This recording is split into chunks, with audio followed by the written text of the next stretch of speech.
Joining me now is Doug Collins, ranking member of the House Judiciary Committee. Congressman, is Jerry Nadler setting this up to become another impeachment inquiry? Yes, we saw the hysterics of not only Jerry Nadler today, but Eric Swalwell. Remember, Mr. President, I'm sorry, Eric Swalwell, who first got out, saying, oh, this is another part of impeachment. We have it. Let's play it, and then we can get you to amazing. Watch.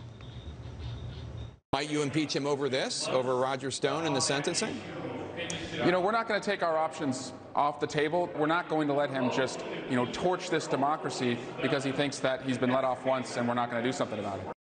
Torch this democracy. This is from a party that can't hold a Iowa caucus or do a poll for the Des Moines Register. I mean, oh my God! If Eric Swalwell could find a match to light a torch, it'd be interesting. This is just crazy. I mean, there's nothing happening here except Bill Barr, who is the adult in the room, saying, "Wait, look, we got a problem here." This is nothing but the deep state lashing out again and saying, "We didn't get anything during Mueller. We didn't get any Crossfire Hurricane." In fact, with the problems of Crossfire Hurricane, why don't we go back and actually begin to look at this entire process with the corrupt cabalists of Comey, McCabe, Page, Strzok, Brennan, Clapper? Well, it's time we start looking at this. The president shouldn't have to waste his time on this anymore. He needs to focus on policy and winning this next election. I can see why he gets frustrated, though, when Senate Republicans let people slide all the time. They let the Kavanaugh stuff slide with that leak out of Dianne Feinstein's office. That slid. I don't know where that investigation went. And on this, the same deal. They had that whistleblower collaborating, conspiring with Schiff.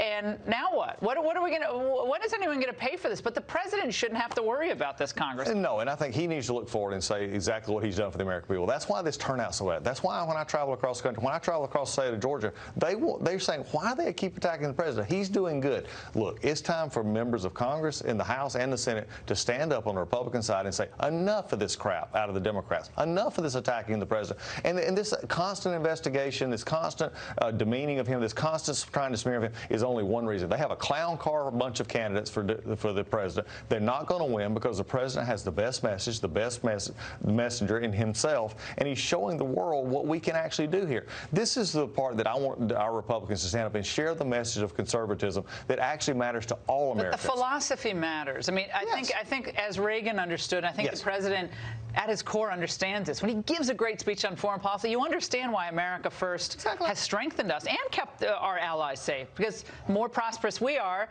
the more likely it is that we're going to have, the wherewithal to help other countries. He makes that point really well. He makes it great. And when he talks about overseas, he comes back home and he means it as well. When he talks about African American communities, when he talks about minority communities, when he talks about how everybody is lifted up, that's what makes us different. When we talk about criminal justice reform, when we talk about those things, that's what makes him different. Congressman, the media are trying to paint you and your colleagues as hypocrites. Republicans lost their minds when former President Bill Clinton met with the AG Loretta Lynch. Remember that? I mean, you laugh, but people went bananas over that, and yet nothing to add here. How is this not just total and complete hypocrisy? Is this a fair comparison, Barr, Trump meeting on a tarmac? Not a complete comparison at all. In fact, that's a ridiculous comparison. That's actually an investigation that was about them.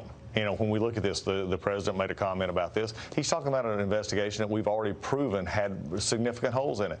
And before then, Mr.